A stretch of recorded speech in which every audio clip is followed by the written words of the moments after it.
What is up guys, Dan at this side. So in this video, I'm going to show you how to view epics in Kanban board which is not showing in Jira. So let's get started. So first, you need to head over to the Jira's official website and then you need to log in or sign up with your Jira account.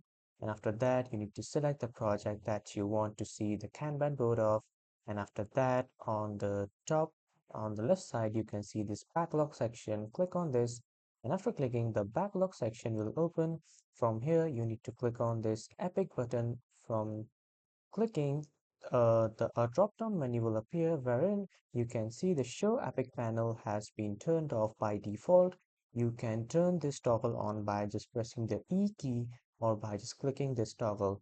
When you turn this on, this will show all your epics in your Kanban board, and make sure that you have turned it first, and you can turn it off by just simply clicking on this E key once, and then you can turn it on by again clicking the E key once again.